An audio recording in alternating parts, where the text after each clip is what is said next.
welcome back to the Fandom Zone podcast. I'm one of your co-hosts, Charles Skaggs, back in the Fandom Zone, ready to talk more Jupiter's Legacy with my wonderful co-host, wonderful friend, and someone who's really glad to be back in the bars right now, DJ Nick. How you doing, Nick? I'm doing great, Charles. What can I say? Like the good old Toby Keith, I love this bar. So definitely very happy to be back in the bars. Yes, I do. So I'm very, very happy about that. So, obviously get to hang out with my friends and see everybody again and see, who's gotten more gray hair, who has more of a, beard sticking out from the mask and stuff. So, and of course, on the other side, I'm always super happy to be here with you, talking to you, because I always miss you when I don't get to talk to you. So very happy to be talking some more Jupiter's Legacy. And how are things with you? Well, that's very sweet of you to say. I miss you when I'm not talking with you because, you're my podcast brother and, just a wonderful friend. So I really enjoy doing this with you, and it kind of is one of the highlights of my week. So things have been a little crazy today. We talked about this, that I've been very busy today, been very disorganized, which is very rare for me. It's very unlikely. So it throws me off my game when I am, obviously. So I'm trying to get back on track. Maybe you can help me because I think I need it right now. I'll do my best. Hey, listen, even Wayne Gretzky had off days. Yeah. Well, I'm certainly not the great one. I'm the not so great one, but I try. But I'm definitely looking forward to talking about Jupiter's Legacy as we move on to episodes 3 and 4. So here in episode 217 of the Fandom Zone, we're going to be discussing Painting the Clouds with Sunshine. And the second episode, which is the fourth episode, really, All the Devils Are Here. Teleplay for Painting the Clouds with Sunshine by Marina K. Balogun Cook. And for All the Devils Are Here was written by Akela Cooper. And both episodes, interestingly, kind of like the first 1 and 2, were directed by the same director, but this time it was Christopher J. Byrne directing both episodes. So I'm wondering if they're directing these as blocks, kind of like they do on Doctor Who or other shows where you get a director who directs, like a certain chunk of the season. It could be, yeah, because I definitely noticed a different style compared to the first two. Right. It's odd. I don't know if it was just me, Charles, or was because that show stuck in my head so much. Some of the scenes in these two episodes gave almost a Lovecraft Country vibe. That's a good comparison a little bit because there does seem to be a very dark, sinister undertone to this 1929 setting, especially as we go out to this farm in Kansas. A Kansas farm and the character who's kind of a Superman analog. Yeah, exactly. What superhero do we know that came from Kansas or was raised in Kansas? Yeah. We wonder. Yeah. I mean, coincidence? I think not. No. But no, as I said. But I do agree with you. There is a kind of a sinister undertone to this. Especially with the music used, and when you actually, of course, we get to the character himself, Star Fox and stuff, that whole vibe was very Lovecraft Country to me. And also I think the color palettes that was used often appears in Lovecraft Country. And yes, folks, I do love Lovecraft Country. I'm just putting that out there. It's a really good show. I've seen it. I'm a big fan of it too, so I'm right there with you. Yeah, and in fact, folks, if you do like a mixture of the strange, mixed with a little bit of the horror, mixed with a little bit of the fantasy, and of course, if you're fans of Lovecraft, you definitely have to check this out. Yeah, Journey Smollett stars in that, and she was, she played Black Canary in the the Birds of Prey, the yada yada yada Emancipation of Harley Quinn, blah blah blah, long-winded subtitle. But no surprise, they just said, okay, let's just call it Birds of Prey because this title ain't selling. Yeah, just call it Birds of Prey, right? But here, Lovecraft Country, she's just phenomenal. I mean, as far as I'm concerned, she should be nominated for an Emmy for her performance in that. Totally agree. Really is just blows you right out of the water with that character. But that's a different podcast, I'm sure, because we're the Jupiter's Legacy podcast right now. So let's talk about this. We already kind of ran down the cast in our previous episode, but there were a few new additions that I thought I'd run down really quickly that made their debuts in episodes 3 and 4. So Ian Quinlan primarily is introduced as Hutch, who is a very notable character for this overall story arc. Is someone you need to pay attention to, especially his interactions with Chloe, which I will not spoil for those who are not aware of it. Right. So keep an eye on him. But he's played by Ian Quinlan, who has appeared in episodes of Gotham and also Orange is the New Black. Kurtwood Smith plays Old Man Miller in episode 4, who's a pretty notable actor. He's been in a lot of things. I first became a fan of his because when he played Clarence Boddicker in the 1987 movie RoboCop. Of course, I was like, this chap looks familiar. And in fact, thank you for confirming that, Charles. So it is the robot. That's Clarence Boddicker, the kind of the bitches leave guy from RoboCop, if you remember that. So memorable. Yeah, so memorable. Right? So he's just a very fun actor to watch. Very, he's always on and very talented. A lot of fans probably recognize him as playing Red Foreman on That 70s Show, if you're at all familiar with that show. And if you're a Star Trek fan, you probably know him as playing the Federation President in Star Trek VI, The Undiscovered Country. Okay. And if you're a DC Comics fan, you might know him as the voice of Kanjar Ro in the Green Lantern animated movie First Flight. Love that. I actually own that on DVD. That's how much I love that, the animated stuff from DC. Yeah, so he's got a very diverse background. I mean, he's a great character actor, and he's fun to watch here, although at least until the point where he takes his own life, which we'll talk about. Yeah. In this very story. Creepy gentleman in this one. Yeah. We also have Meg Steedle as Jane, who is the fiancée of Josh Duhamel's character, Sheldon Sampson, in the 1929 flashbacks, who I forgot to mention last time, so I thought I'd mention her. And then we have the introduction of Franco Lopresti as Nick of Time. Get it? Nick and Nick of Time. So, yeah. And these characters always put me to shame, Charles, because all I share with them is the name. They always choose these incredibly handsome men who go by the name of Nick, and I'm like, couldn't I, aside from just sharing the name, couldn't I have shared, these astounding good looks that the physical attributes this chap has? Yeah. Exactly. This chap has, that Nick Scratch has in Sabrina. I mean, it's like all these guys, are called Nick, and they're hot guys, in that sense. I'm like, why couldn't I get that? Why I thought it came with the name. It doesn't come with the name. So does that mean I can, if that happens, then can I look like James McAvoy for playing Professor Charles Xavier? Just saying. I always thought so. Exactly. As long as we're, doing our delusions, right. I'd like to request that one if I could. All right. There you go. All right. So trivia, I don't really have any trivia about this one. There's not a lot to go back on in this series. So let's just dive into our topics. And to try to break these down a little simpler this time, I thought we could kind of concentrate these, as we talk about these 2 episodes, into the present, the 2021 settings, and the past, the 1929 flashbacks. Mm-hmm. So as we talk about the 3rd episode of Jupiter's Legacy, Painting the Clouds with Sunshine, I thought for the first topic, why don't we talk about Hutch? Because this character is introduced, and we see him.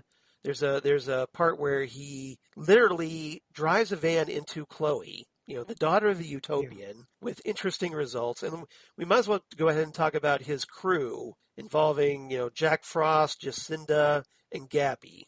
And I'm curious about your introduction, or what you thought of this character that's being introduced, who, like I said, is going to be a major player going forward. Well, okay, here's the thing, Charles. As I actually mentioned to you off air, the 3rd episode kind of threw me for a loop at first, because I was kind of a little bit lost in places, and I actually had to rewatch it a couple of times. And it's so strange because obviously the narrative is very, very straight. It doesn't take any crazy turns. It's not David Lynch, for crying out loud. No, so I get David Lynch, no problem. But here I was like, what exactly is going on here? So I eventually, after on like the 10th watch, okay, I finally get it. We're good. But all right, so you had to watch it like 10 times just to piece it together? Or were you a little lost by the narrative? Yeah, I was just kind of like, because I suppose maybe not having the comic background, maybe I was a little bit kind of figuring out everybody. But the impression I got of Hutch is he seems to be a very, how can I put it? Because he seems partly duplicitous, partly a little bit of a trickster, partly a little bit of a mercenary, because he almost seems to go where the money is, but he's always out for number one. Right. So I was actually trying to understand. He's a scoundrel. That's right. Yeah, exactly. He's literally a scoundrel, a rascal, and more to boot. But I was just thinking to myself, so the deal is he pretty much supplies things for people. He's like a pusher for hire, or like a thief for hire. Well, I think a supplier is probably better, more accurate. He's someone who can procure things. Yeah, to obviously these incredibly nefarious people and these incredibly shady characters, right? From what I've noticed. Yeah. So yeah, that was the thing. Is he seems you wonder where his allegiances will lie as we progress, because here it seems like he is very much kind of all about himself. He's very much Star-Lord in his early days. Yes. When he was literally like working for the Ravagers. Yeah. Well, that, and also, maybe he's more like, Star-Lord when he's, arriving on a planet and dancing around, listening to his Walkman, ready to break in and, and steal some very powerful artifact, right? Yeah, that's exactly the kind of vibe I got. It's kind of like pre-Star-Lord before he switched from being a Ravager to becoming a hero. And I wonder whether this might be the same kind of journey that Hutch will undergo, to where he's now doing the bidding of these people, procuring whatever artifact he has to. And I wonder where it's going to stop, and when maybe there might be this almost reality check, because it seems like he has little or no care for anybody else other than getting the job done, getting paid, and that seems to pretty much be it. And his crew are pretty much kind of there with him, even though they seem to disagree with some of the missions that he wants to go on. They're like, right. Oh, no way I'm doing this, dude. What the heck are you thinking? And all this and the kind of stuff. But it seems like they can pretty much handle themselves, because they are all superpowered humans. Yeah. They all have their power sets. They all have abilities, and Hutch seems to be able. One of his talents, I think, is to also kind of not really manipulate, but kind of encourage people to go on these heists or whatever you want to call them with him. He's like that smooth talking guy. He is a smooth talker. Yeah, he. Like, especially with Jack, because Jack's talking about, well, hey, look, I just want to get out of town. I'm going to, take my van and go to Antarctica. And isn't it weird that an Australian chap is Jack Frost? Yes, of course it is. And maybe that's kind of funny. It's ironic. Yeah, exactly. It's that contrast of, I don't know the last time that, well, I'm sure maybe it might snow in certain parts of Australia, but for the most part. Right. I don't know. It's kind of like Florida, where they see snow once every 5,000 years. So it was an interesting contrast there, but yeah. It's my true. My point is that he, even though Jack is like, nope, not going to do it. Hutch still finds a way to make him do it, and then of course the very next scene that we see is that he's all crying like a baby because he's been injured or something during the heist. Oh yes, he acts all tough, but then he really is such a very much a kind of a pushover in that sense for sure. But yeah, it seems like that is he's like screaming bloody murder after the whole thing, right? And also maybe you can explain something to me, Charles. I mean, I don't know if it might be explained to us later on down the line, but is Hutch also kind of a tech wizard in the sense that he devises all this tech which can do these amazing things? Because I was trying to figure out if he actually does have a power, or whether he's kind of like a Tony Stark, where he invents these gadgets and gizmos that allow him to do the things he does. Case in point, that kind of rod that he uses. Yeah, the power rod. Yeah. In fact, in the comics and stuff, is he actually a powered being, or does he have superpowers, or is he like this super tech wizard? Well, I think there's going to be some things introduced later on, but to try to explain this without spoiling too much. Yeah, I know it's tough territory for you. Yeah, it is a little bit.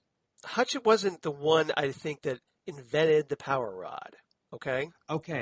But he is the one who is the current owner of it and has developed, a very strong knowledge of it. And he's very attuned to it, as we see in this episode, because there's one point where these guys named Linus and Kevin who confront him, and there's a very cool scene where Hutch is very laid back about it. He doesn't feel very threatened by them at all. Exactly. And one of the guys, Kevin, has tentacle powers or something. So he reaches out to grab this power rod, only to find out that, well, hey, Hutch doesn't have to hold the power rod in order to control it. Yeah.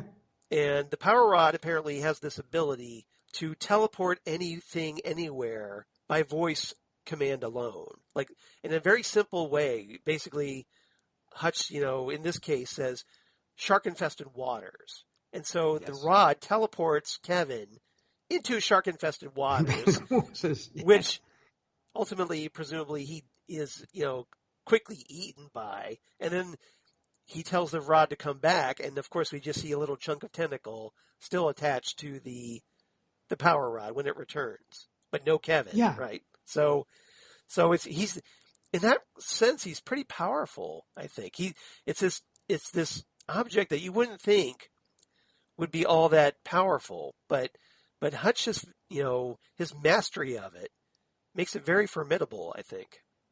Oh, very much so. And you do wonder at this point whether he can just control that, or whether, as I said, his powers go beyond simply this rod, and possibly what other applications and things this rod can actually do. Also, there was something else I was trying to figure out. So I hope that answered your question, but... Oh, it does. As always, you are able to there's help a character, me out with this there's stuff. a character that I think that's going to be introduced very soon. That hopefully will... shine a little bit more background on this power rod and where it came from. So, but also is the other, just to make sure I also got this straight, is he Star Fox's son? That seems to be the case because his name is Hutch, and remember, Sky Fox's real name is George Hutchence.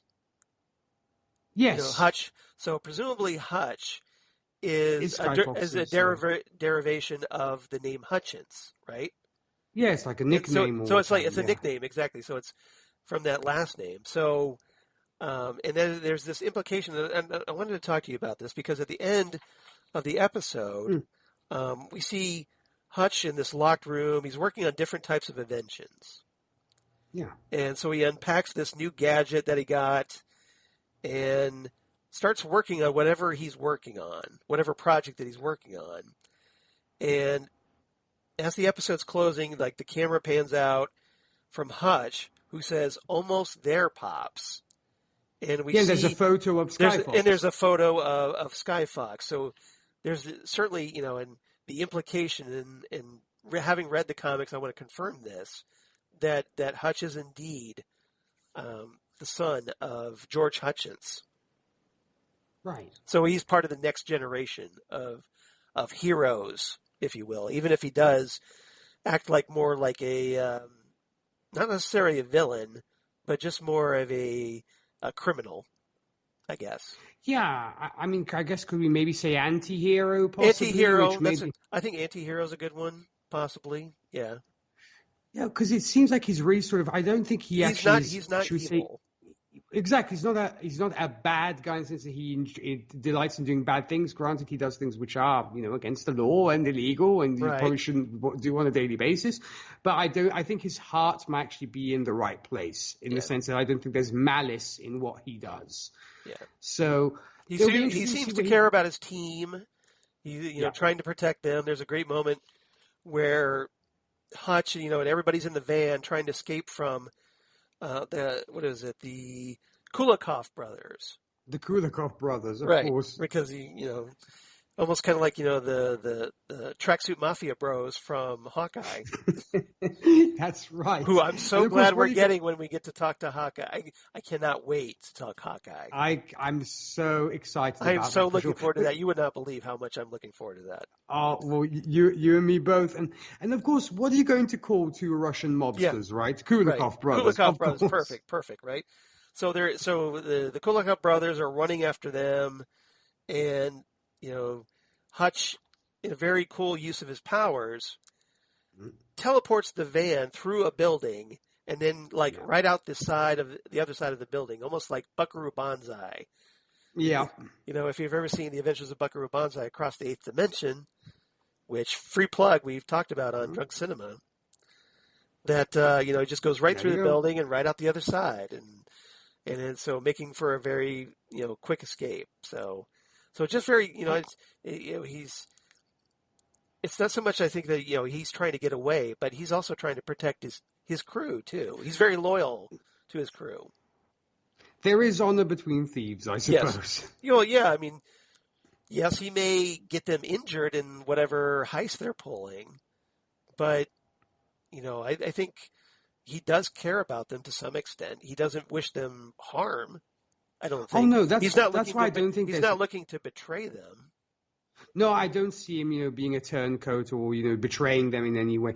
Granted, when we see the way he interacts with other people, maybe his ethics and morals are a little bit questionable. Right. But other than that, it does seem like he cares for his immediate team. That's why, as I said, I wonder, I'm sure there's tons of potential for this character in the series moving forward because of that, because he's not your cut and dry villain, if you will, anti-hero. So I think there will be more to it as we progress.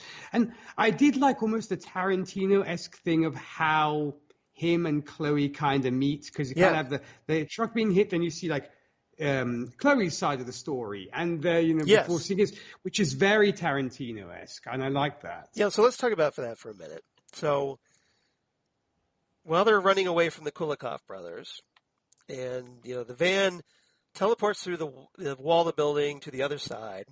And so they're all happy and whatnot. They're celebrating. And Hutch takes his eyes off the road. Mm-hmm.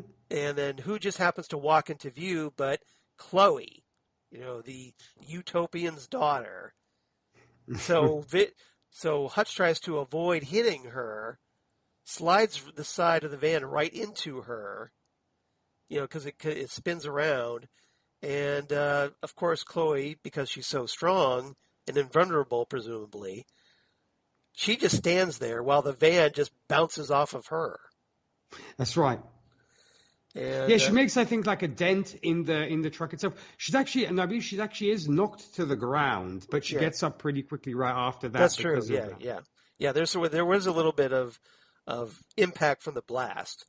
But because she was caught off guard, so she wasn't able to. And the fact that, as we find out in the 4th episode, she was just freaking stoned out of her mind. Not to mention she was stoned out of her mind. Yeah, so she's probably like, hey, Yeah, and so as I said, one, totally coming out of nowhere, and secondly, she is high, so.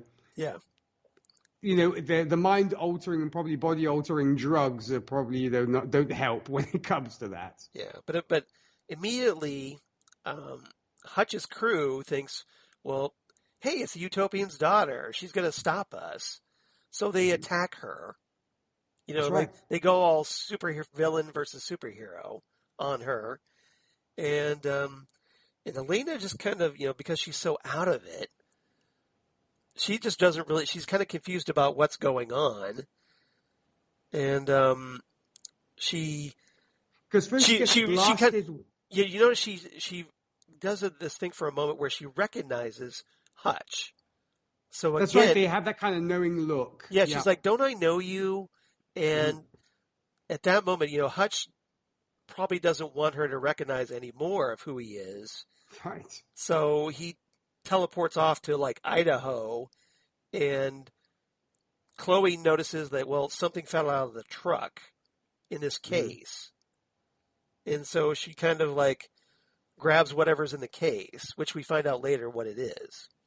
Right, and I think it's a good point to showcase how strong Chloe really is, how powerful she is, because she's on the ground, she's being blasted by these cold waves at first, which seem to like barely faze her.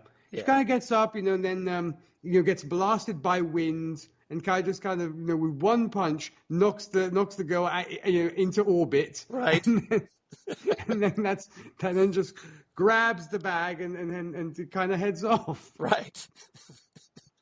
Which shows you how powerful this chick actually is. I was like, wow, she is. She should probably be the next Utopian, and not her brother. Not Brandon. Yeah. Not Paragon. Yeah. Yeah. Just looking at the power set, that's what I'm saying. Well, it does. It does. So far, it seems that Chloe's more powerful, or there's so much potential there, but obviously she's very undisciplined, and oh yes, and very much not the hero like Brandon wants to be. not at all. So, yeah. And we'll talk about more about Chloe when we get to our next episode here. But anything else about Hutch you want to talk about? As I said before, I was just super curious on where we go from here with this character, and just sort of possibly even finding out more about the history between him and Chloe and how they know each other and how far back they go and all that. So I'm very, very curious about that, and I don't know about his. Yeah. No, I was just gonna say, yeah. I mean, it's almost like they had their own meet cute moment, if you're at all familiar with that term, right? Where two characters, it's that moment where they meet for the first time and sets off a potential romance or what have you. Yeah, so it'll be interesting to see what happens down the line, and I wonder how much more we'll see of Hutch's motley crew of thieves. Yes, because they were fun, but I have to admit they seemed a little bit kind of almost throwaway characters. Yeah, but I mean, I don't know. You having read the comics, Charles, do these folks play a bigger role, or are they just as throwaway in the comics as they were in the show? At least from what we've seen, they're kind of they're not important. They're just kind of like background characters almost. Okay. Hutch is a major player. Hutch is somebody, like I said, you need to watch. Mm-hmm. But the crew, not so much, unless they decide to develop them. Because we were talking about this last episode that the TV series really seems to be trying to expand greatly about what the comics is doing, or what's been revealed in the comics so far, I should say. So consequently, it's hard to say if they could develop these characters. One of them was knocked into orbit, like you said. So who knows if she survived, right? Hopefully her girlfriend will come to her rescue. Yeah, I don't know if, presumably, hopefully, Jack Frost, we might see him again, maybe, but if we don't, we don't. It's not, as far as the comics are concerned, I don't think it matters. But okay, again, so don't play a pivotal role. Yeah, I mean, I wouldn't expect it, but I will leave room for that they could develop these characters more, perhaps. Sure.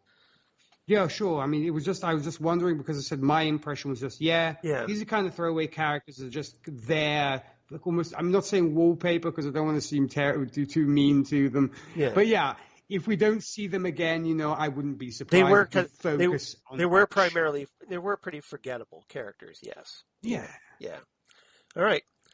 So if there's nothing else about Hutch or Chloe for this episode, at least that we're talking, let's go back, way, way back to 1929 as we catch up with Sheldon Sampson, who's having some problems, as we find out. And we get to learn a lot more about George Hutchence, Hutch's presumed father. And we could also talk about Walter and Jane in this segment. Sure. So, George, we find out, like I said, a lot about. We get a lot of backstory. We find out that he has this morning routine with 99 eggs that have been boiled to various degrees. And, he's accustomed to this lavish lifestyle, this rich playboy. And it's almost like, George Hutchence is kind of almost the Bruce Wayne to Sheldon Sampson's Clark Kent, right? A little bit? Nice. Yes, I like that concept. Yeah, it very much works. So, but because of the 1929 stock market crash, as we find out through this, George has lost his money. And even he's losing his home by the end of this episode. Yeah. So I'd be curious to see where he goes from here. I kind of know where he goes from here, having read the comics, but I don't want to spoil it. So I want to get your thoughts on George, because up till now we haven't really learned much about him. So what did you make of this character, Nick? Well, that was why, as I said, he's the character where I got very much the Lovecraft Country vibes from, because he reminded me of that very, wealthy family of Aryans, let's say. Right, right. Yes. that was the kind of vibe I got from this chap, and also because kind of the old timey feel, and the fact that he's waited on hand and foot, and the fact that he wakes up listening to the same song every day. Right. I think to myself, wouldn't you be sick of it by a certain point? Because we're supposed to, I guess, believe that every day he starts his little record player, and we're hearing, painting the clouds with sunshine. Yeah. So I think to myself, you hear this every single day when you wake up, but which is by Jean Goldkette, by the way. Just thought I'd mention that. Mm-hmm. Yeah, and I'm a sucker for that kind of music. I have to say, I do like me some old timey kind of music, so I did enjoy that. Kind of like old radio, painting the clouds with sunshine. I love it with all the scratches that it can have. I don't know why, just for some reason it's. I like it too.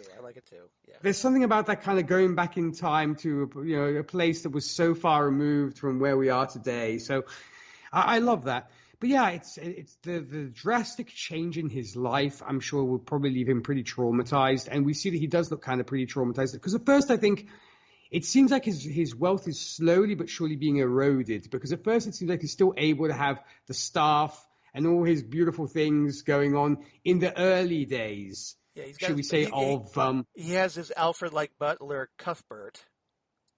That's right. And he's still able to kind of have everything going on. I mean, shortly after Black Tuesday happened, where, of course, everybody's losing their stuff, and he's almost pretending that nothing has changed for him, that he's still got all this lavish stuff and everything's going well for him. And then when he's suddenly kind of stripped down from 99 eggs or whatever it is to 1, it is so... That's when it really hits him, I think, perhaps, that... In this huge, empty, bare room, which used to be surrounded by staff servants and eggs and whatnot. Yeah, exactly. All these, rows and rows of eggs, so this complete lavish waste. And now he's forced to just the one egg. So it's a pretty powerful moment, and I think it's where he realizes, that how far he's fallen. Yeah, because maybe he thought he was untouchable. Yeah, maybe he thought, this is how I'm going to live and die forever. I won't ever have to worry about money or anything of this nature.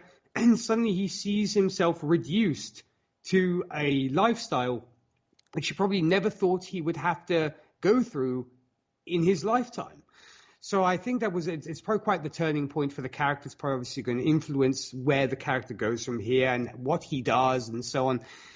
Added to that, he's probably not the world's best friend at first when he comes. I mean, later on, I think he does show a little bit more of it. But at first, he seems barely interested when he's told that Sheldon has kind of lost it and just can't get over his father's death and everything else that has come of that. He's like, yeah, okay, I'll go see him at some point. It's very almost, he almost like kind of waves it away. It's like they were telling him, you have to do your laundry kind of thing. It's not like your friend really needs you. Yeah. I'll do it. I'll get to it at some point, know. It's almost like George Hutchence, and I'm sorry to interrupt you, but. No problem. But it feels like, if George Hutchence is the Bruce Wayne to Sheldon Sampson's Clark Kent, it almost feels like George is like Bruce Wayne or essentially is Batman if he acted like Tony Stark and not Bruce Wayne. That's right. Right? Because he's partying, he thinks he's a playboy, and he's very self-centered. Very self-centered, very cocky, arrogant, and not so much like, the Bruce Wayne that we're familiar with from the comics. Sure. It's almost like Bruce tries to pretend to be a playboy. He tries to pretend to be that, that foppish, vapid billionaire. But George is that vapid billionaire, right? Or at least he was until he lost his money. So now he's just vapid. He has no money. And we'll see where that takes him. But it's curious with that game. Does that make sense? When he finds... Oh, it totally does. I very well put, Charles. But what I thought was incredibly was great about the whole thing is when he eventually does decide to get off his butt and go and see his friend. Yeah. And obviously he encounters Sheldon basically, in his eyes, ranting and... Because remember, Sheldon had a seizure. That's right. Yeah. And yeah, because we left off with this image of the island in his mind, and the fact that he said he had to get there, and the voice, I believe, of his father telling him he had to go to this island. Mm-hmm. And that's, I believe, where we left off. Yes. And so, yeah, and the fact that he obviously encounters Sheldon, in his mind, talking to himself.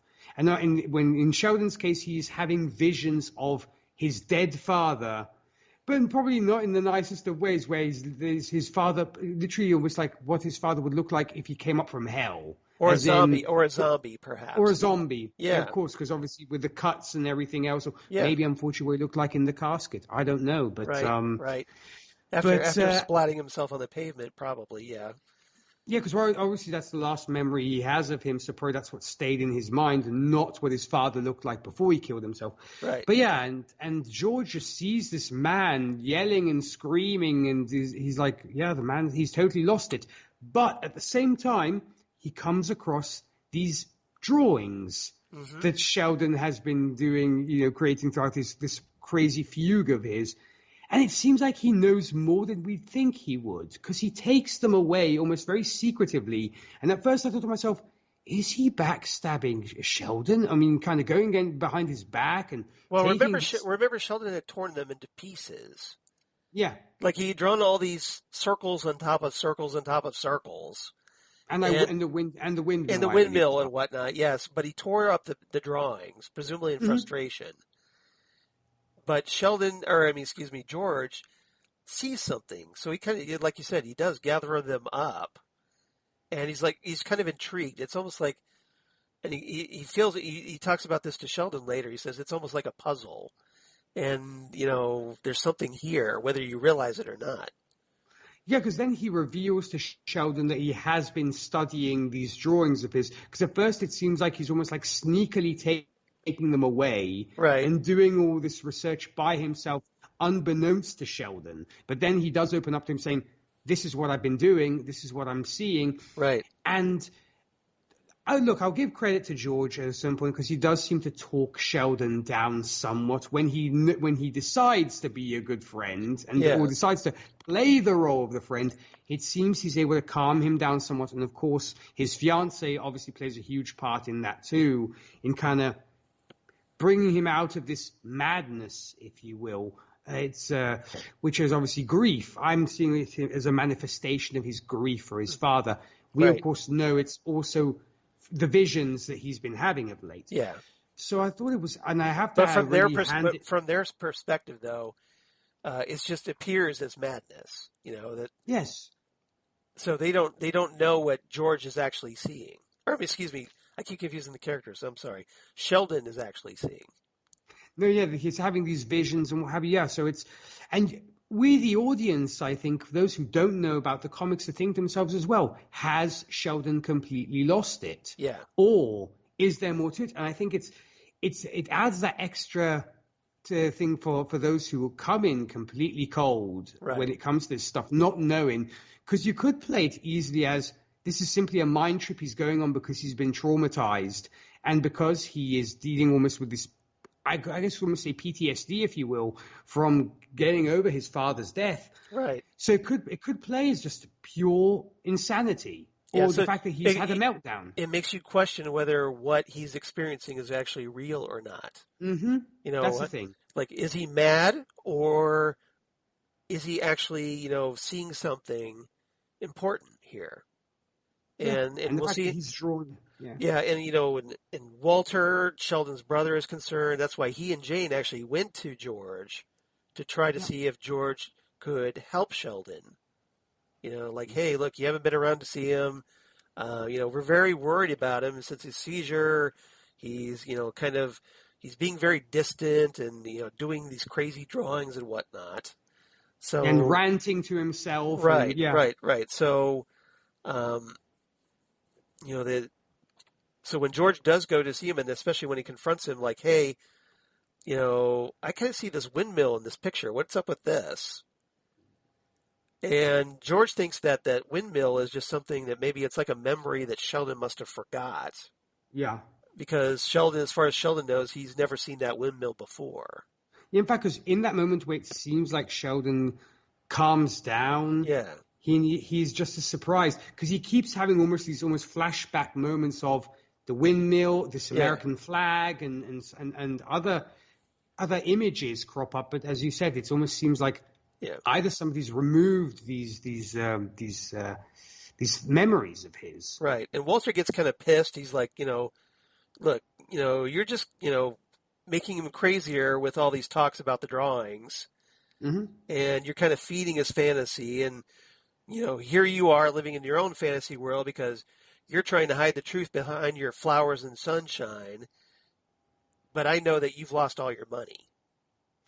And isn't it just so easy for George when things are going bad saying, I just paint the clouds with sunshine. Right. Of course you're going to say that when you have like the billions of dollars and not a care in the world. It's very easy to say that to somebody when you don't have a care in the world. He's like, and then he maybe realizes he's brought violently down to earth when he doesn't have anything. I'm like, paint the clouds with sunshine now, buddy. Try. Go ahead. Right. Well, and Walter the realist is just pointing this out to him because Walter is great at calling people out on their little fantasies. Mm-hmm. Like, look, you're off in this fantasy world, but here's the reality: you're broke. So, what are you doing trying to mess with my brother like this? Yeah, it's true. And it's so but I do like the whole dynamic between George and Sheldon. And it's clear that they've been friends forever if they are calling on George for help. Right. I mean, we had gotten an idea of this in the first 2 episodes, but it was also unclear how deep their relationship actually did run. And here we get the idea that they must be pretty tight if Walter is specifically going to George, because it seems like somebody Sheldon would listen to. Yeah, and I think this relationship, it's good that they're doing this now. Because, we haven't really seen George as Sky Fox yet. No. In fact, we've only heard about him through stories. We heard about, that he betrayed the team, betrayed the Union, and, he turned supervillain on them. And everybody's kind of worried. As we're told at the beginning of this episode, there's like this radio broadcast that, it's the 40th anniversary of Sky Fox leaving the Union. So we're worried that there might be an attack. That Sky Fox might attack or something. So that was probably why I saw it so creepy, or shall we say so kind of deceptive of him when he takes the drawings away for the first time. Yeah. Or should we say the kind of crumpled up drawing. It's like, because I had in my head the story that Sheldon and Walter had exchanged of Sky Fox betraying them. So I'm like, is this where the betrayal begins? Yeah, I mean, I see where you're coming from. So you were seeing this more as, we know that Sky Fox, George becomes Sky Fox, who becomes a villain. Mm-hmm. So you were seeing this as like, these are the first steps toward that. That we knew he's going to turn into a bad guy. Yeah, or he's kind of playing both sides in the sense that he's very two-faced, if you will, to where he's going to hang around with the superheroes, or should we say the Union, till it suits him, while he's actually working on his own personal projects in the meantime. But it does seem, almost it seems like he does care about Sheldon. Yes, at this point in time it does, yes. Yeah, I mean, I don't think there's any sense of betrayal yet. No. So he's just, I think that George is just interested. He's like, he sees this as a puzzle because, like Batman, like Bruce Wayne, being a detective, perhaps, maybe he finds that intriguing, and so he's the one to solve this puzzle for Sheldon. Yeah, and then he sends him off with like the coordinates or whatever it is to get to where he has to get to. Right. So we'll see what happens, but I think it was good to see this now before we see him as Sky Fox, and maybe this relationship that we're seeing in 1929, how much that impacts who they are in 2021.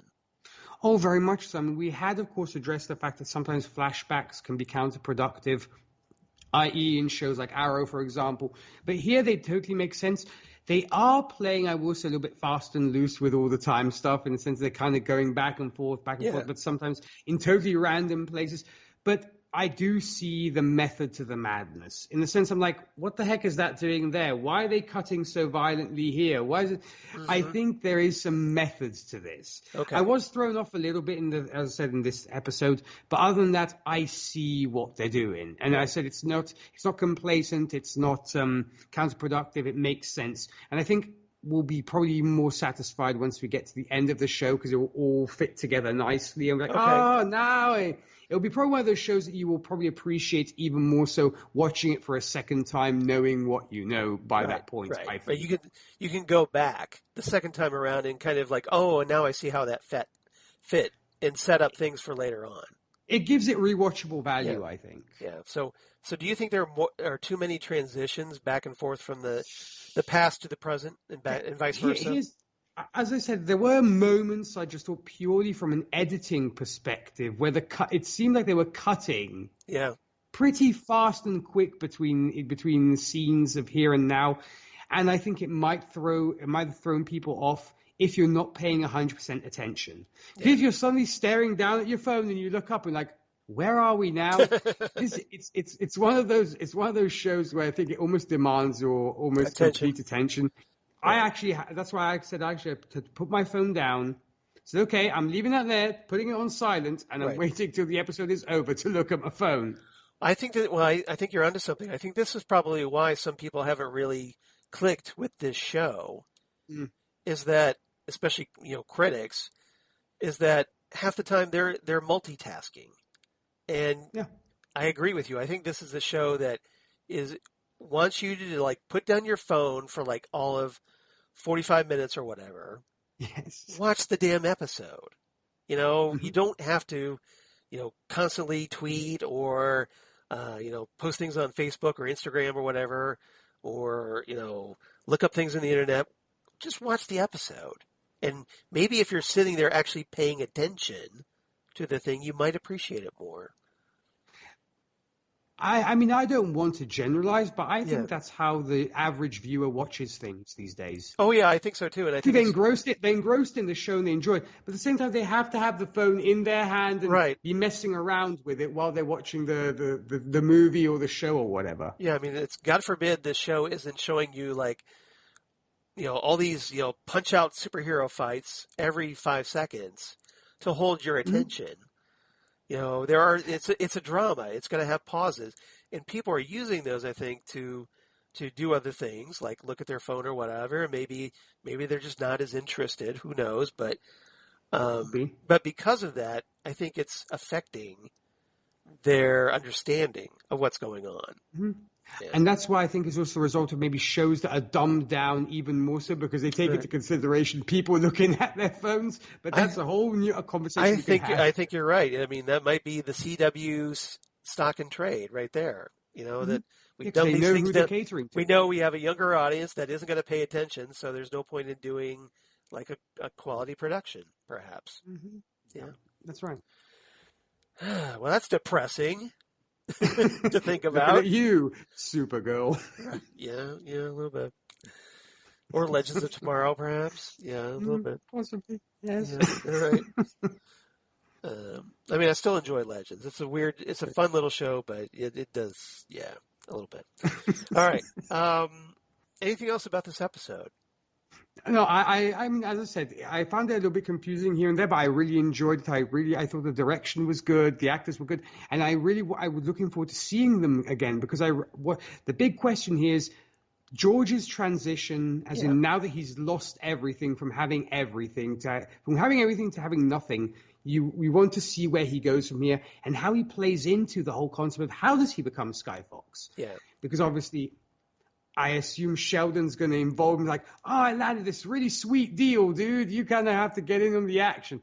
I wonder. That's what I'm assuming. I could be wrong, but that's what I'm assuming. Well, it's pretty important because, George is now one of the few characters in this 1929 storyline that actually believes Sheldon's visions, perhaps.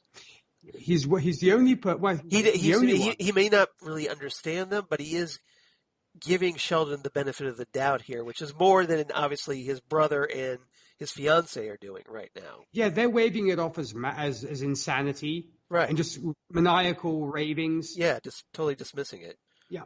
Yeah. So we'll see how that plays out. That George might be the one to try to back up whatever Sheldon's talking about with the others. All right. What's your rating for this story? I give this 9 out of 10 gramophones. Excellent. Well, I like this one a lot. I especially, I'm finding myself enjoying the 1929 storyline more a little bit. You know that I would actually be happy with just the 1929 stuff. It could be so interesting to do just that way. Yeah. I mean, don't get me wrong, I like the Today stuff, but there's something about that 1920s stuff that I really, really like. Could be because I'm watching older movies. Maybe it's that, but I'm really loving this. Yeah, I mean, it appeals to more like if you're a fan of Golden Age superheroes or older films, like you said, you might gravitate toward this a little bit. It makes it more of a period piece, which is nice. Yeah, it is. But because this is a generational saga, that's why we're going back to different periods, back and forth, because we're dealing with two different generations of superheroes here. So, of course, in their various eras, I give this one 8.5 out of 10. Eggs boiled to various degrees.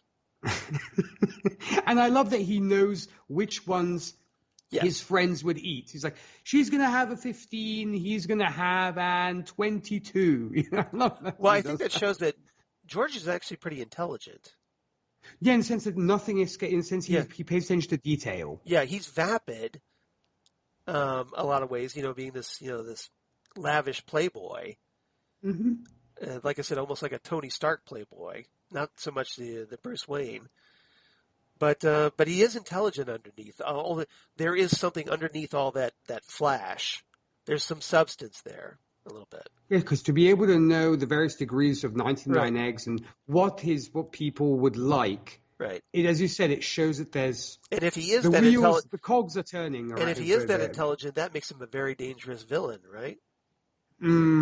Yes, it does. Right.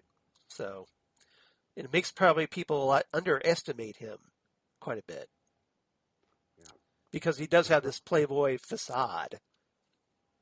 So he could be kind of like Batman in the sense of playing them all for fools, making them think that he is so superficial when there's actually much more than meets the eye. Yeah, this might be taken that Bruce Wayne disguise taken to an extreme almost. That's right. Yeah. All right. So that's our episode 3. So let's move on to All the Devils Are Here, episode 4 of Jupiter's Legacy. So in this one, I thought we could, for the first topic, talk about 2021 again. But this time, in this episode, we get to learn a lot more about Chloe Sampson, the daughter of the Utopian and Lady Liberty, Brandon's sister. And why don't we go ahead and talk also about Nick of Time, which really should be Nick. Lamest superhero name ever. Which should be Nick O Time, right? Nick of Time. But yes, I think that's a little better at least. And let's talk about Jana, who tries to be a friend to Chloe, but Chloe isn't really convinced that she's a friend of Chloe. So we were introduced to Chloe obviously in the first episode where she showed up completely hammered for family dinner, and we know that went horribly. And now we get to really see how far she's fallen, or about to hit rock bottom, essentially. So what did you make of Chloe as we kind of explore Chloe's world, and also the way it kind of ties in with the episode we just talked about with her encounter with Hutch? From her perspective. Well, the first thing that came to mind to me was self-destructive. That was pretty much immediately what kind of screaming at me was. It's pretty obvious, right? Yeah. She's literally on the path to self-destruction, and it's possibly a coping mechanism of hers because of the fact that she is estranged, if you will, from her parents. She doesn't really have anybody, and I think she plays the whole super popular party going stuff in certain things, but I think at the end of the day, she knows she's alone because these people are either sycophants who just hang around her because she is who she is and not because of the person, if you will. It's the outside. It's the title that she has, the reputation that she has, not because they are genuinely her friends. These are the superficial, shallow people that will follow the celebrity around, just almost, live in their shadow or should we say bask in their light, if you will. And when the chips are down, these are the first people that will leave you. Yeah, and we see that pretty much. Or we get an idea if that's what it is. Right. They're just they're friends for the celebrity more than the actual person, that makes up the celebrity. That's it's very sad, but I think it's a very modern take right now because of, just the whole, I want to say, celebrity / social media influencer world that we live in, where people that are just famous for being famous have kind of taken over. You've got people on YouTube have become celebrities. And I actually see when I'm looking at whose birthday it is today, it's like famous YouTube. I'm like, next to Clark Gable and, these are, okay. Yeah. I mean, if you've become famous for being on YouTube, that's great for you, but more power to you. Yeah, more power to you. But, maybe it's because of my age. I'm a little older. I think of, well, hey, are you a sports athlete, notable sports athlete or a movie star or, an author perhaps or a television personality, but someone that's is on a TV show perhaps, but I guess technically now YouTube has become that medium. So in a lot of people's eyes, especially in the eyes of millennials and younger, Gen Zs, that's become that's their celebrity, their versions of celebrity. So that's who they go to. And Chloe, I think, is a very, it's a timely representation of that. It is. I mean, or TikTokers recently, I suppose. Yes. Yeah. So which all the kids are talking about, but all the kids. Yeah. Hey, fellow kids. Exactly. Hey, fellow kids. If you're familiar with that Steve Buscemi meme at all. Yes. But yeah, and you nailed it. I think that's literally what she is, because we see that she, I guess, from what I once again have gathered, is she is a model. And that's pretty much what she does for a living, is that she models for, or has an agent who finds her these gigs where she models either, for cars, or in this case, it was a car, the gig we saw her at, where she's basically going into these very suggestive poses as these models are wont to do, like lying on the car and almost embracing it. And exploiting the fact that she's the daughter of a very famous superhero. That's right. But, in fact, because that's, I guess, what some people think. Superheroes, I should say, yes. And that's why some folks think to themselves, did she get there on merit, or did she get there because she was born to people who were famous? Right. It's... Yeah, I'm not saying that kind of like can't be folks who... Yeah, the children of celebrities that become celebrities simply because they're the children. Yeah, and that's not saying that they can't make their own careers. Through nepotism, right? True, but then of course there isn't. As I said, I mean, there's no reason why they can't make their own careers, as some have done. I mean, I think of folks like Carrie Fisher, for example, who made a great career for herself, coming from incredibly famous parents. But she became famous because she had incredibly famous parents. Before she became Carrie Fisher, because she did have famous parents, she probably got through doors in Hollywood that she probably normally wouldn't have gotten through as easily. I'm sure there was a fast track for sure. But she did rely on her own talent after that. Right. Like, after that, her parentage probably helped her get the gigs, but it was up to her to make herself a star from those gigs. That's the thing, because you can get to the door through this fast track, but then if you don't have what it takes to back it up, you're probably going to be forgotten pretty soon. Probably, yeah. If you don't have talent or just that, that something that the audience latches onto, that certain it that you're probably going to be forgotten, because there are a lot of, not many people really talk about actors like Peter Fonda all that much. He did have he did have some celebrity status, but he's certainly not as known as well as his father, Henry Fonda, right? Of course. It's like, as I said, Carrie Fisher could have been always known as Debbie Reynolds. Yeah. Carrie Fisher could have been known the rest of her life as Debbie Reynolds' daughter, but that was not the case, because she made a name for herself. Right, exactly. But yeah, but I think it's the opposite here when it comes to Chloe, because that's what she is living, she's getting her gigs through, because she is the daughter of these two. And she leads an incredibly, as I said, destructive lifestyle between drugs and alcohol and random hookups and all sorts of things. And she just seems very cynical when it comes to the whole superhero thing. I think she's bordering on cynicism and hatred. Mm-hmm. It seems like she has almost a blind hatred when it comes to superheroes. Well, I think that's because of the hatred toward her parents, as we've talked about. Buy your kids some damn ice cream. You won't have these problems. That's right. I'm just saying. But she extends that to anybody who's in any way involved with either the union or anything like that. Even one of the few people I think is genuinely her friend, she literally shuns her because of the fact that she is a superhero and wants to do the right thing.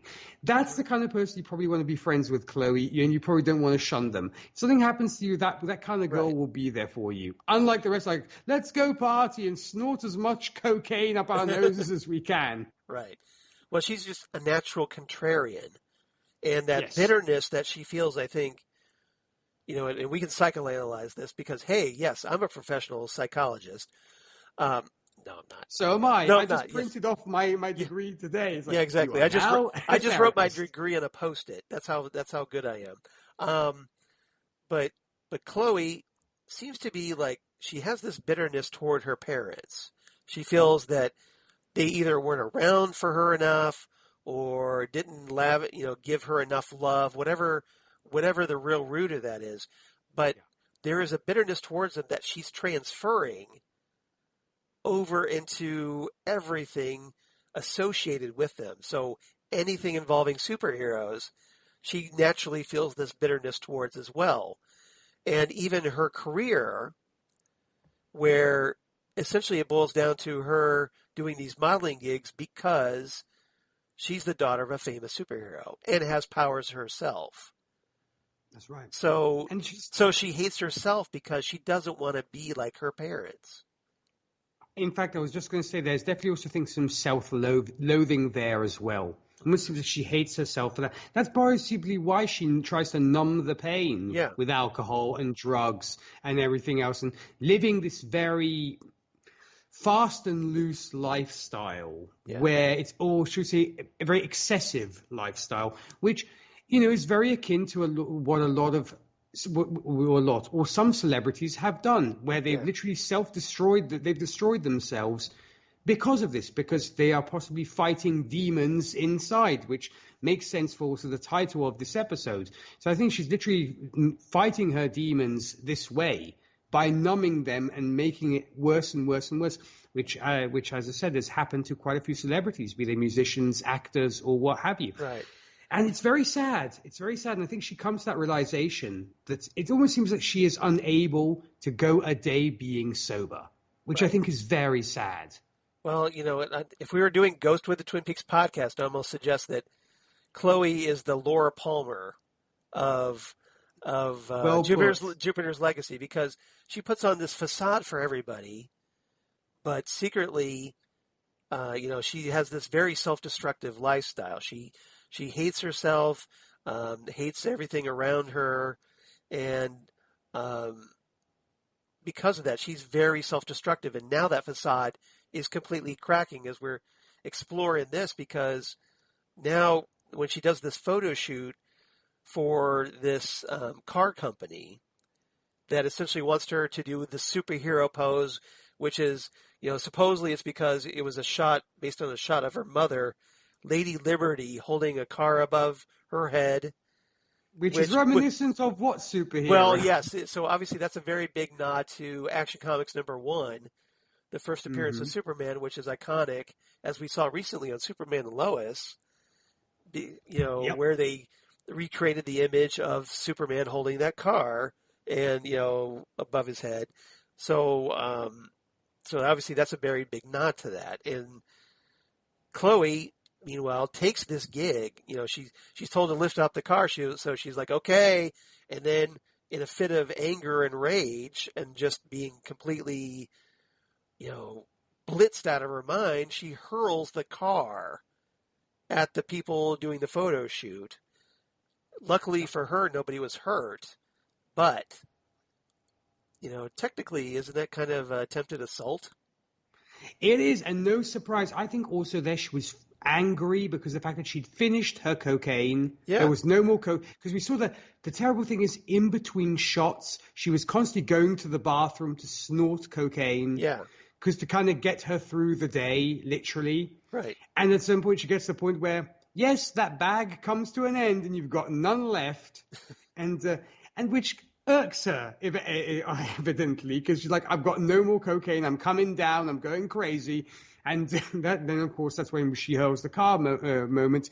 And we learn this was the last endorsement she had. Yes. Because apparently her manager or agent calls her saying, you're pretty much screwed, and not so many words lets her know that she's dropping her as one of her clients. Yeah, she got dumped by her agent, and she's reeling from this, and it's at that moment when, going back to episode 3, this is when Hutch's van hits her, right? Yes, because she's walking away after having had that call from her agent that she's been dropped. Right, she was taking that phone call from her agent. That's what she was talking on the phone when she walked out into the street and got hit by Hutch's van. So when that case falls out of that, and this is where we kind of pick up with her side of the story. Yeah.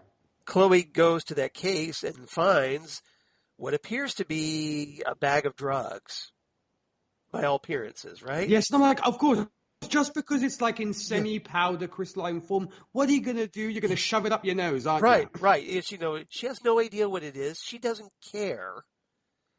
So she grabs it, runs off, takes it back to her place, and she, to her credit, though, she doesn't just go right into it. She does take a little sample of it, rubs it between her teeth, and tries to see what it might do to her. She gets a bit of a pretty strong buzz off of it, so she's like, well, hey, let me phone all my friends, and, hey, because my friends, I want to share with my friends. Let's all go over here and snort this great score I just got, right? Yes. So probably with friends that are just there because, not because they're her friends, but because she only has the drugs, right? That's right. Yes, because in fact it's all about, the drugs are here. Let's get in. And it turns out they are other superpowered people like herself, other renegades, if you will, who have kind of ditched the Union. Because we do see that obviously one of them demonstrates her powers of being able to reconstruct things, or reverse things, if you will. Because obviously, to make a quick backtrack from the previous night that she had sex with Nick of Time, where that crack in the wall was from their romping. Yeah, because it was hardcore superhero sex was what it was. That's right. Yeah, so so they throw instead of just throwing each other up against the wall, they throw each other through the wall, right? Yes, it's worthy of a Homelander. Right. He gets. And Stormfront. That was exactly, it was a very Homelander and Stormfront type of superhero sex scene from The Boys. Yes. You're absolutely right. There's a great comparison. And the landlord, her landlord is pissed because, hey, there's a big hole in the wall that goes right out into the street. So he's like, you're out of here. I'm evicting you. But Chloe, because she has a friend that can repair that wall, that the poor landlord is just like, look, I can't have you. You're trashing the place. You're becoming a problem, so I'm going to evict you. But her friends, because they're now stoned out of their mind from these drugs that Chloe found on the street, literally, they're just giggling and laughing at the landlord, and like, the one repairs the wall because of with her powers. So there's nothing the landlord can really be pissed about, right? So so he's like, okay. I think he's also kind of terrified as well. Well, yeah, because obviously he's a normal human being and they're superpowered people. So he's like, well, just keep the noise down. And as he meekly walks off, and they keep laughing at him. And I have to say, it's one of the few times which I'm actually for the landlord in anything. Right. Because usually the landlord is like the buzz killer, the ball buster. He's the worst, the worst person. I mean, go watch Spider-Man 2 if you want a good representation of how bad landlords can get. Yeah, from the stereotypical, mustache twirling ones like, where's the rent? Right. Kind of thing. to those kind of things. I was actually feeling so bad for the landlord, and like, our mutual friend Zan, Charles, I'm hoping for the comeuppance here. I'm like, they really deserve their comeuppance. Yeah. So, but unfortunately, Chloe, after I guess everybody leaves the party or whatever, Jana, who has been trying hard to help Chloe, because she's basically a good person, or at least trying to be a friend to Chloe, but Chloe doesn't think she's being a friend to her. Mm-hmm. And then, she finds that Chloe sees her that she's vomiting in the toilet, and, Chloe accuses Jana of just wanting to be like Lady Liberty, so which means that, she's angry at her mom as well, and is transferring that hatred onto Jana. Like someone who could actually help her. She's just pushing away because she reminds Chloe of her mom. I think also it's, while she is, as you rightfully said, kind of praying to the porcelain gods there, which is you're never in the best frame of mind when you're doing that. Yep. But I wonder whether she's almost talking about herself. When she's like, everybody expects you to be this, and you fail, and they choose somebody else over you. It almost seems like she's talking about herself to Jana. I thought that was the vibe I was getting. It's almost like I was let down. Maybe it's another reason why she's become so estranged from her parents, because she possibly idolized her mother all her life. Yes. But then in her father's eyes, she ended up being a failure, and he chose Brendan as his successor. Mm-hmm. And maybe her mom did nothing to possibly support say her, or to support her, or campaign for her, or whatever. Yeah, that's why it almost seems like her mother didn't even try to train her, like Utopian was training Brandon. That was the impression I got. It's almost like that kind of the drunk in the bar who's like, one day you're a celebrity and then everybody forgets about you, kind of thing. So it seemed like the ravings of a drunk or of a stoned person. Right.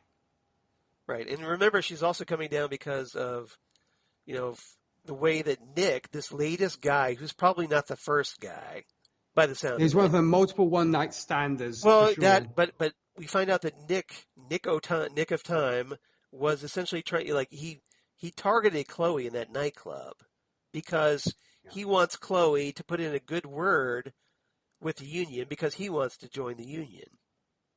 Yeah, because first he plays the guy who's like, screw the union. Yeah. I'm just like you. Right. I don't believe in this rubbish. And he actually, even though he seems like a total ass, he really has a great power. Yeah. I mean, that power could be really, really dangerous in the wrong hands. Right. He could stop time. How great is that, right? That's right. And at the end of the day, it's kind of, I'm kind of sleeping with her because of the fact that it might get me to meet the Utopian and actually get a reference to the Utopian saying, I want to join. How do I, your daughter said it's cool, you know, so. Yeah, in the fact that, the truth comes out. And, so it's just another betrayal, like another person who's hurt me just because I'm the daughter of a famous superhero. So which ties in with her hatred toward her parents. Which unfortunately, does happen to certain celebrities. Unfortunately, or people who know celebrities is they always are on guard on who is their friend because they are nice people or because they know certain folks. I mean, case in point, to make a very a very brief anecdote. I hang around a lot of PR people who are, of course, manage these, big country stars and what have you. Right. And one of the girls who I actually did become friends with told me it's very hard for me to know when like somebody wants to buy me a drink or something where they're actually interested in hanging out with me or because the people I work with. Yeah, you don't know who's wanting to use you just to advance their own agenda, right? That's right. So Chloe again feels used by this guy. So it's just another reason for her to spiral into this big self-destruction. So she like takes the last of the bag of drugs, whatever's left, and she finishes off the bag and then starts having almost like her own visions, very kind of reminiscent of her father a little bit because of this drugged out haze she's in. And then she passes out and falls. She kind of passes out. She does seem to like she has an overdose, right? She falls backwards into this glass table, shatters it. She's fine, of course, but the table is completely smashed. And it just happens to be the moment where at the end of the episode, Hutch teleports in and finds her convulsing on the floor, presumably from an overdose. Yeah, and what does he do? Like nothing. He kind of takes the bag and leaves. Well, he's kind of mad because, I guess maybe he was looking for the bag, so he thought, well, I track Chloe down and I'll go see if she's got the bag, but finds that she's already burned through the bag, snorted it all. Like he was going to use the bag for something else, I'm guessing, that probably wasn't drug-related. No, exactly. I mean, what was it for that big machine or whatever he's working? Yeah. Maybe it was fuel for the machine that he's working on. I don't know. Yeah, because it was almost like almost crystals, like mini crystals, if you will. It wasn't like powder, like cocaine would be. It was almost crystal-like.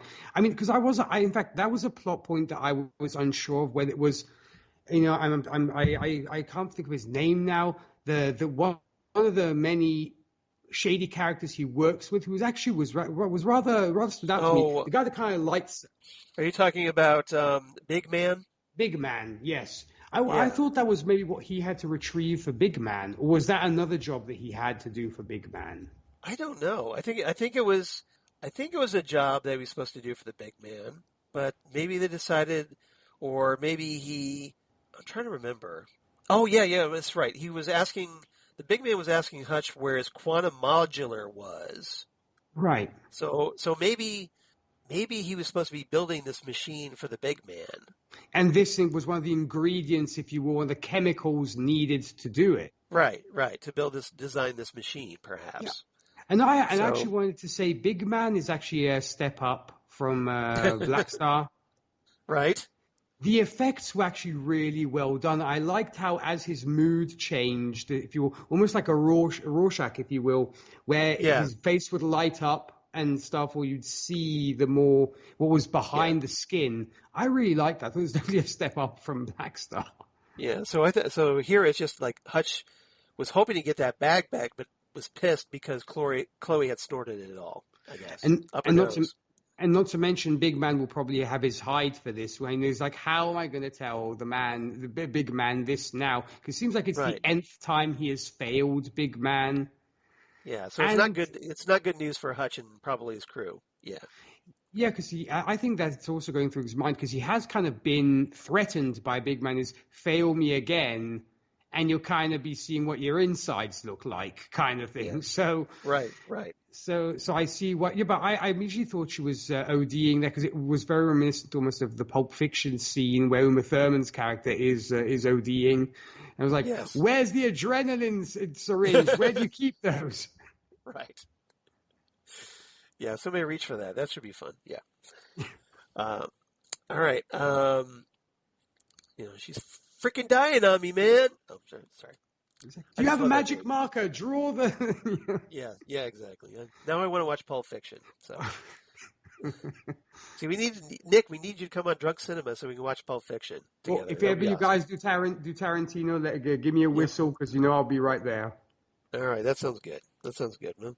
I'll mention it to Zan, or you can mention it to Zan. Mm-hmm. All right. So topic number 2, unless there's anything else. Let's talk about the way that this episode cut was pretty brutal. Yeah, it was just very brutal how it ended. Of just Chloe convulsing on the ground. The You're just like, cliffhanger. wow. Yeah. And once again, I so wanted to see episode 5, but I didn't. I was like, okay, Possessed with So Impatience. We'll get there on Friday or whenever, and we'll watch it. But it was very, very strong ending, I will say, to this episode. So you were very tempted to jump ahead to the next episode. I was, but once again, that countdown, I was like, okay, turn it off. Let's go watch Castlevania. We'll watch something else now. Well, so far, since you brought it up, I've been restraining myself. I've only watched episode 4. But again, I've read the comics, so I have a vague idea where they're going. That's right. But we'll see. We'll see. But so far, I've been pretty good. So I've been hanging in there. I don't know how long that patience is going to last, but for right now, I've been good. Yeah. So we'll see if I can stay on the straight and narrow. So let's move on to topic 2 of this episode. 1929, let's do our flashbacks, where Sheldon, as we find out, has he's been traveling. He's gone out through the desert. He comes across this guy who's with his family. He got a broken down tire. Tries to just ask for some basic directions to the next town, and the guy is very suspicious of Sheldon. What's he want? I guess he's probably had some run-ins with some other unsavory characters. Yeah. So he's like, okay, well, I'll give you directions if you help me fix this tire. Yes. And then afterwards gets driven into town, and we find out that Sheldon's in Kansas. He's still having these visions of his father, trying to decide if he should call Jane for help. He eventually does, after having to give this guy his last dollar to use the telephone. And she begs him to come home and is trying to find out where he is. But before that, Sheldon runs out, goes out in the street because there's this people fighting out in the street. And he tries to go and help, but he gets beaten up. And this girl comes, finds a drawing that fell out of his pocket about the windmill, and points him in the direction of the windmill, which takes him to the old Miller farm. Right.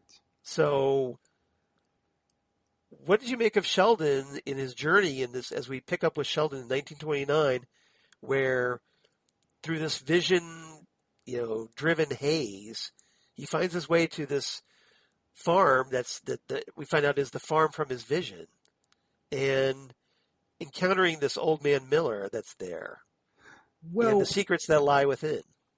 The first thing was, I thought to myself, did he walk most of the way? Because that's a pretty long walk, going from kind of, I don't know how many states he had to cross. Going full David Banner in the Incredible Hulk TV series from back in the day. That's right. I'm hoping with sad piano music accompanying him. That's right. All we needed was the Lonely Man theme. Definitely, we needed the Lonely Man theme for sure. But you do hope that, like Bruce Banner, he was able to possibly get some rides, some parts of the way, because if not, it's like, wow, already this is superhuman for sure. The fact that he's just been walking all this such a distance. Right. When he eventually gets to the farm, the whole, obviously, of course, the Superman stuff could not be more evident. Of course, it takes place on a farm. It takes place in Kansas, etc. But it's Sheldon's there, who is our Superman analog. Yeah. But of course, to greet him there are not exactly the beautiful, the kind people that are Ma and Pa Kent. On the contrary, you have this rather grizzled, crazed old man. It's like, what do you want, kind of thing. Well, he pulls a gun on him because, well, as far as the old man knows, Sheldon's there to rob his house. Right? Yeah, because I think Sheldon actually goes into the house without even kind of, saying. Well, he does say, like, hey, anybody home? And then just walks in. Starts looking around at all the pictures and whatnot, and has his back turned, and that's when, the guy draws the gun on him. Yeah. Old man Miller draws the gun on him. But it seems like, Sheldon tries to get the guy to open up and talk about, like, who he is. Does he know anything about the visions? But the old guy isn't very forthcoming at first. No, until apparently he realizes that Sheldon is talking to himself, and he's one of the few people who's like, "You hear the voices too," kind of thing. Oh, yeah. Yeah, and he's like, and then that vision of his father is telling him, "Look, this old man's just crazy. Mhm. You can't trust anything he says." That's right. And because then it seems like the old man, kind of gives his own recount of how he started getting the visions and the fact about, I believe he was in the Navy, if I recall. Yeah, you're right. And that's when he got his visions, and he added to this, and you hear this constant whistle almost in your head. And Sheldon obviously is kind of thrown off by the fact that he actually believes that I'm talking to someone and I'm not talking to myself. Because he actually asks him, is it somebody near to you? Is it somebody he's not saying obviously it's your dad, but he's like, you must be talking to somebody near and dear to you or that you lost. It's usually somebody close to you. That's what I think he says something along those lines, right? Yeah, because obviously it's a shared experience that he has had too. He doesn't go too much further than that before kind of committing suicide, but we can tell that obviously there's more to it, and Sheldon starts to think to himself, maybe I'm not crazy, and maybe this is all happening for a reason. Right. So the old man Miller kills himself with a gun, and first it's the way it's shot is like you're wondering if the old man is going to shoot Sheldon. Yeah. But then he shoots himself. Yeah, because we cut to outside the house and we hear the gunshot. Right. And then we go back into the house. Yeah. So, old man Miller is bleeding out on the floor, and Sheldon looks down at the floor where the blood is puddling. Yeah. And notices that it's puddling around a raised portion of the floor. So he goes down there to take a look at it because he's like, okay, that doesn't look quite right. Realizes there's a trap door under, hidden in the floor. So he pries it up. He finds this basement below. Now, why he isn't immediately taken over by the smell, I have no idea. But he goes all the way downstairs and then realizes that there's a bunch of corpses down there. Joy. And, yeah, it's like something out of the final ending of the Friday the 13th. Was it part 3? 3D when or maybe like when Jason had his mother's corpse. Yeah. That it's one. It's all very. You know what I'm talking about, yeah. or Psycho or something Psycho. where when Norman Bates has his mother's corpse, that kind of thing. Yeah, I immediately went to Hitchcock with that for sure. Yeah, it's very much the vibe I got. Yeah. And between the smell of the guy of old man Miller just killed himself and the corpses below, you think to yourself, yeah, it's amazing how Sheldon is able to keep his composure throughout the whole thing. Yeah, right. So he realizes that they're all seated around this table, and there's drawings on the table very similar to what he scribbled on the wall.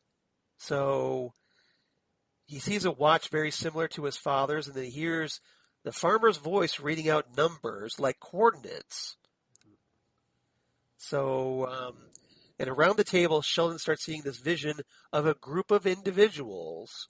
They include himself, his brother Walter, George, Grace, Fitz, and 2 others that he doesn't know at this point. Yes. So essentially what he's having a premonition of is what? The Union, right?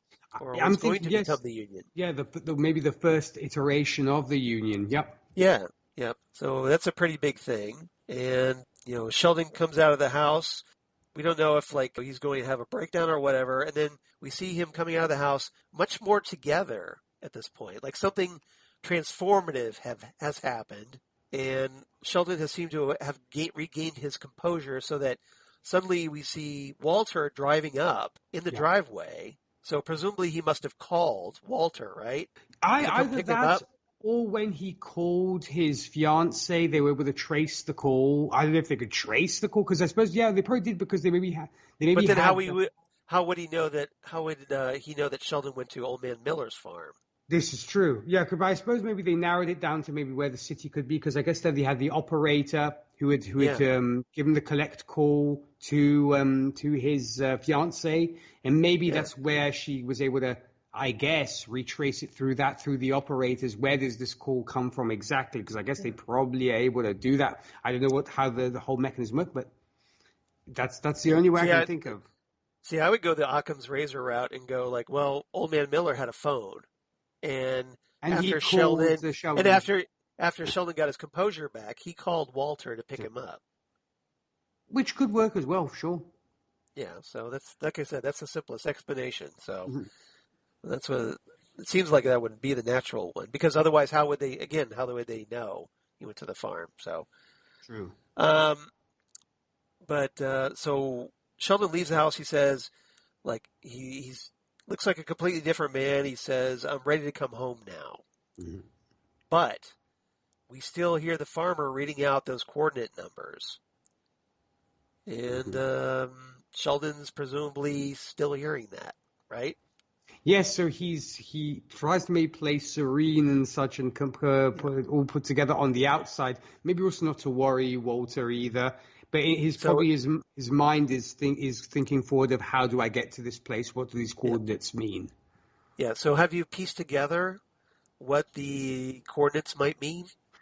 I mean, I'm assuming they are the position of where the island is, but... There you go. Yes. I think that's a very safe assumption. Yes. That's the thing. So I guess as soon as he gets home, he's probably going to look them up on the chart. And it happens to be an island in the middle of nowhere. And, right. And off they go, I guess. Yeah, so we'll find out. But I say you're very close to being on this something there. So okay. I say that's a very strong theory. Let's put it that way. Okay. Well, no, I that's why I'm definitely excited to see what happens next for sure. Yep. All right. Anything else about this episode? I just really want to give kudos to the direction. Once again, I just really like I love the color palettes used in this one. The atmosphere and the look of it. Yeah. It was all very, very well done. And also great performances from all involved. And I think it's a very compelling story. Once again, I think folks who like their superhero stuff, this one, might require a little bit more attention on your part, but I think it's so far, granted, okay, we still have episodes to go, but I think so far it's definitely worth the time and worth checking out. And, from somebody who's never read one page of Jupiter's Legacy, Charles, I'm totally sold with this. I really like the angle and enjoy it. So far, I'm very, very happy with what we've seen these first 4 episodes. So, having watched, half the season so far, because we're now at the halfway point. Yep. Does it encourage you to want to check out the comic book? I think, yeah. I mean, I'm already kind of, like you did with The Boys. Yes, I do believe that if the quality continues like this, I'll definitely want to check it out. But even if it doesn't, I might just want to, for my own personal, interest and reference, I might just pick them up anyways, just to see what it's like. I believe you said this covers the first miniseries. Yeah. I think that's what we're addressing in this so far. Yeah. With hints of that Jupiter Circle spin-off series here and there. Yeah. The little elements that are being drawn from that. Yeah. So, all right. So what's your rating? I'm going to give this one 8.5 out of 10 creepy houses. Okay. That's good. I'm going to go a little less on this one as well. So I'm going to give this one 8 out of 10 trapdoors hidden in the floor. Perfect. And you'd actually mentioned, of course, Chris Sprouse being involved with this, with the comics. Yes, for the Jupiter Circle spin-off series. Yeah, because I'd actually asked Zan the last time we did the Gold Standard about this. She hasn't watched it yet, apparently, but apparently Chris has pretty much watched the whole thing already. And it would be interesting to see what his thoughts were on it, because she didn't disclose his thoughts just yet, but I know that Chris has watched it, but apparently Zan still has to sit down and watch this properly. Yeah, I don't know if she will, but we'll see.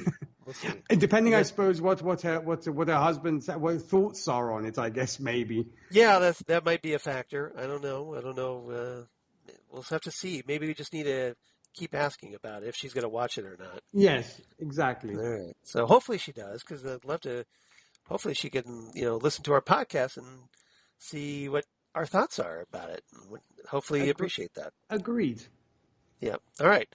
So, Phantom Zone news, just really quickly, the only thing I had was that the Marvel Cinematic Universe animated series, What If, which is something I think a lot of us are looking forward to, based on the Marvel Comics series, What If, where we have, essentially it's like what if stories, like it's right there in the title, right? Like what if, Peter Parker was gained the powers of the Hulk or whatever. Yeah, or if all these crazy hypotheticals. If Agent Carter became Captain America and all this kind of stuff. Yeah. So that series is actually premiering on Disney Plus in August. Ooh, so the month after Loki and Black Widow. Originally it was rumored to appear in June, but it looks like it's been pushed back to August.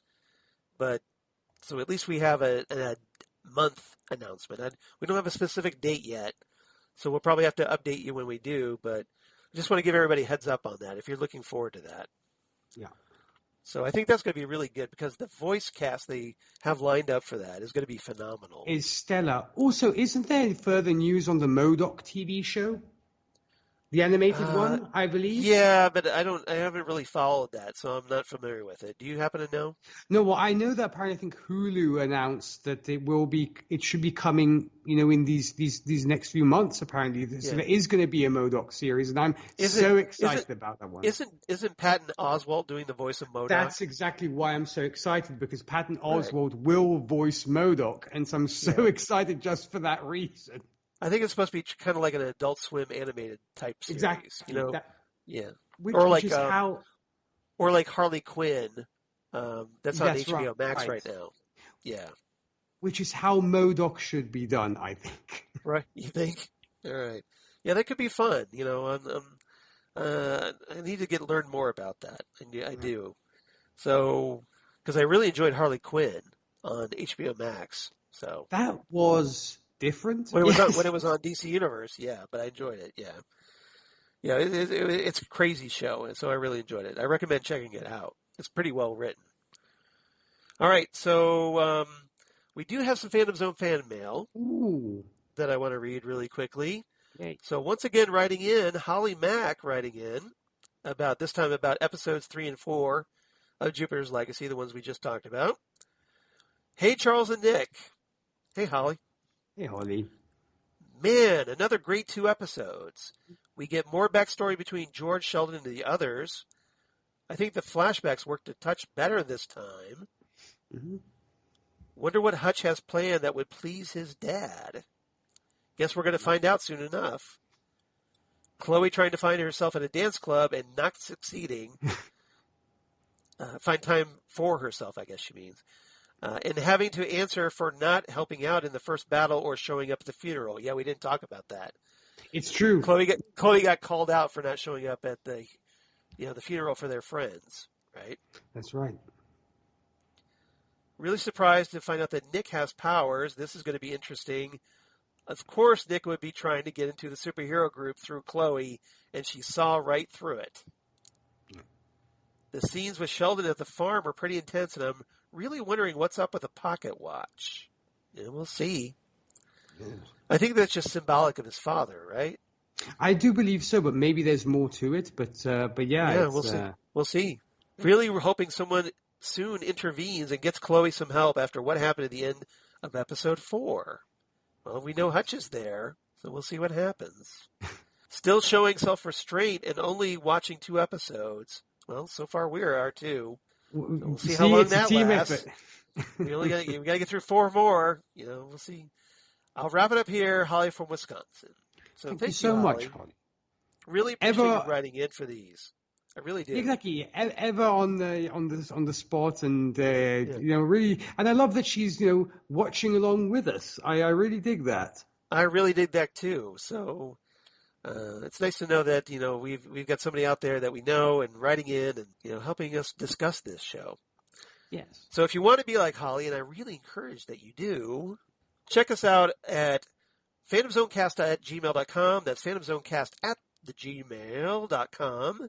Or you can find us on Twitter at PhantomZoneCast on Twitter. Facebook, of course, the Phantom Zone Podcast, or Instagram at Phantom Zone Podcast. And Nick, where can they find you and hear more of everything you're up to when you're not plotting to take over the world? Dang it. I was trying to keep that secret, Curses, Charles. foiled again. Yes, but you saw right through that. No, well, folks, if you're fans of country music, as we did visit Kansas this time around with Jupiter's Legacy, I do host the Whiskey and Cigarettes show where we play all sorts of country music under the sun, be it traditional, today's, and everything else in between. More info about that, whiskeyandcigarettesshow.com.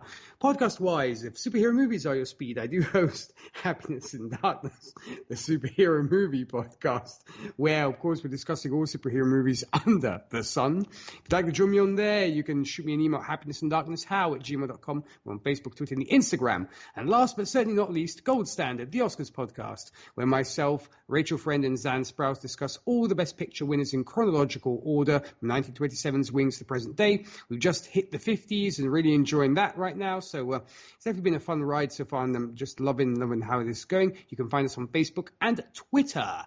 And what about you, Charles? Well, is Rachel happy that you guys have gone to color, or is that still ways off yet? Oh, well, we just got to discuss An American in Paris, so it was a field day for Rachel Friend. She has been hating those black and white movies. Yes, I know. So. She's like, yay, color! She's kind of like Dorothy when she steps out of her home at the beginning of The Wizard of Oz after it's gone to, after the tornado, and she opens the door and it's like color everywhere. It was actually a funny story. Well, after we finished All About Eve, which was our last, our first 1950s film, which was in black and white, and I said, next one is An American in Paris, and she's like, yay! She already knew, and she was looking forward to that one. Yeah, because it had been since 1939 with Gone with the Wind since we'd reviewed the movie in color. So there you go. Wow. Okay. As for me, of course, at Charles Skaggs on Twitter, at Charles Skaggs on Instagram, Facebook, of course, Charles Skaggs in Hilliard, Ohio, and my blog of the geeky things. Damn good coffee. And hot.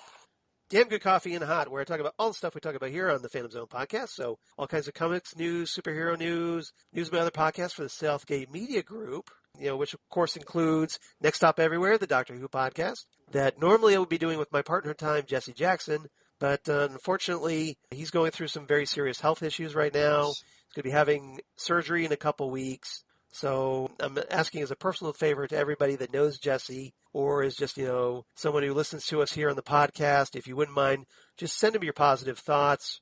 Reach out if you're so inclined. Drop him a line. Say hi. He's on Twitter at Jesse Jackson DFW, or you can find him on Facebook at Jesse Jackson in Dallas-Fort Worth. I'm sure he'd appreciate it. I'm sure he'd appreciate the support. So just as a personal favor to me, and I'm sure Nick, we definitely want you keeping Jesse in your thoughts as we try to get him and his family through this very difficult time right now. I already do also want to thank those who have already reached out to Jesse, because he has already been shown quite a bit of love. So definitely, thanks to the I want to say to them for also reaching out and showing their support, because obviously what Jesse's going through is not easy whatsoever, and it's incredibly tough for himself and his family, like you were saying, Charles. So I think it's in these times where your friends and those who care really, really do help a guy out. Yeah, exactly. So as someone who's had his own very serious health issues where I ended up in the hospital, and I know how much that kind of support means. Oh, yes. So I'm very sensitive to that, and if anybody, you watch these superheroes on our comic book TV shows, if you want to be a superhero in your own right, please do so. That's right. This is a good place to do that kind of thing for somebody. So, very well said. Right. Thank you. In the meantime, though, a certain DJ Nick is going to be talking The Vampires of Venice with me here this coming week. Yes, indeed. Are you looking forward to it? Because I know I'm looking forward to this. I hope the listeners are looking forward to it, because I can't wait. Yeah, it's going to be very interesting to see Nick's thoughts about an episode set in Venice, Italy, that was filmed in Croatia or something? Yes. Instead. I guess maybe they didn't have the budget to actually go to Venice and do it. But, right. Hey, at least Indiana Jones and the Last Crusade did Venice properly, right? Yes, that was actually filmed in Venice. So yes. Ah, Venice. Yes. Yeah. But, I think it's going to be a lot of fun. Nick hasn't been on the podcast for a while, but he's filling in for one of our special guest companions that unfortunately had dropped out because of the recent Noel Clark allegations and found that pretty upsetting, understandably. So I totally understood that. But Nick, we had us hold in the schedule. So Nick, I want to thank you publicly for helping us out there. Well, hey, so that's my pleasure. And if I get to talk Doctor Who, it's a very easy thing to do for me. And plus, I get to come on after John Takis, who did a wonderful, wonderful job. And it was great. Right. May I say to hear John? Yeah, we again. talked Enlightenment from the Peter Davison era. I had a lot of fun with John. I was really glad to get him back on. If you couldn't tell if you've listened to the episode. The enthusiasm is very much there. And as I said, so I get to follow, our mutual friend John Takis. So it's, I feel even happier for that too. Yeah, and I'm still going to call out the Gold Standard crew as they're waiting to hear what episodes they want to talk about as I'm preparing the schedule. So all of you on the Gold Standard Oscars podcast are on notice right now. Mm-hmm. They have been warned. I'm calling you out, yes. All three of you. All right. Just putting it out there. I know, I don't mean to pressure, but it would be nice. Let's just put it that way. All right. And also, let's see, Ghostwood, the Twin Peaks podcast, where certain Zan Sprouse from the Gold Standard, the Oscars podcast, joins me as we talk Twin Peaks and David Lynch. And right now we're going through 3 episodes of Hotel Room, this very obscure 1993 HBO series.